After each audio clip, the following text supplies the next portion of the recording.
ভাই আসরের নামাজটা পড়িয়া যে আল্লাহর যে একটা মহান হুকুম আছে এই হুকুমটা পালন করিয়া আমি এই মাঠটার মধ্যে আইলাম বহুদিন পরে। তা আইসা ফেসবুকের একটা ভিডিওর জন্য আমি আসছি। তে আশা করি যে আপনারা আমি যে কথাবার্তাটি বলবো আপনারা সবাই শুনবেন। শুনে হারিয়ে আপনারা আমার এই ভিডিওটারে লাইক কমেন্ট করে দিবেন। তে আসলে কি ভাই, এই দুনিয়াটা কিন্তু একটা থাকার জায়গা না, এটা আড়াই দিনের দুনিয়া ভাই। এটা হলো দুনিয়াটা একটা রং তামাশা দুনিয়া। এটা হলো একটা খেলাধুলার মাঠ, কামাই রুজি করার মাঠ।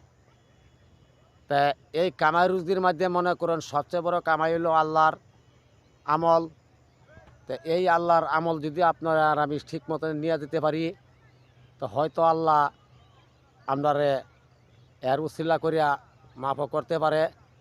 দেখেন ভাই, আজকে মরলে কালকে 2 দিন, পরশু হয়ে যা 3 দিন।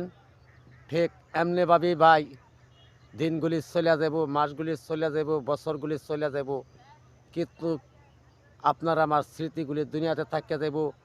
ভালো আমল করিয়া যেতে বলে মানুষের মনটা স্মৃতি থাকবো, নাম কইব। আর যদি খারাপ আমল করিয়া যায় ভাই, মৃত্যুর পরেও মানুষের গালি শোনা লাগবো।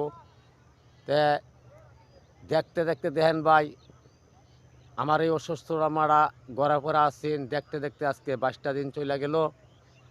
তাই মনটা আমার খুব খারাপ ভাই। আল্লাহ লয়ে গেছে গা মারারে, আমি রাখতে পারলাম না।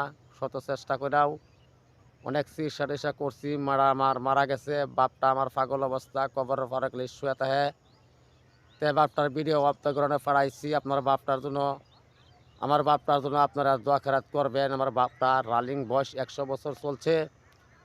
তে এই বাপটার কারণে মনে করেন আমার খুব একটু টেনশন। তা আমার বাপের জন্য আমার দেশবাসীর কাছে আমি দোয়া চাই। তা আমার কথা কাজে যদি আপনাদের কাছে কোনো খারাপ লাগে তাহে, কোনো ভুল বেয়াদবি হয়ে তাহে, নিজ মনে করে ক্ষমা করবেন আমারে। আর আমার বাপের জন্য আপনারা দেশবাসী সকলে একটু দোয়া করবেন। আমার মারা মারা গেছে, মারা যা আল্লাহ জান্নাতবাসী করে। মারা খুব আমলদারি লোক আছেন, তালিমের লোক আছেন মারা। তে আমার মারা সারা বছর কোরআন শরীফ পড়তো। পবিত্র রমজান মাস আসলে মাসে মনে করেন 2টা 3টা করে খতম দেয়ালছি। আর সেই মারে আজকে আমি কবরের মাঝে থুয়েছি। তো এই মারার জন্য আপনাদের কাছে আমি সবার কাছে একটু দোয়া চাই, দেশবাসীর কাছে। আমার মারার জন্য আপনারা সবাই মিলে একটু দোয়া করবেন। এইমাত্র ভিডিওটা করে আপনাদের সামনে আমি ছাড়লাম। তা আশা করি যে আমার ভিডিওটা দেখে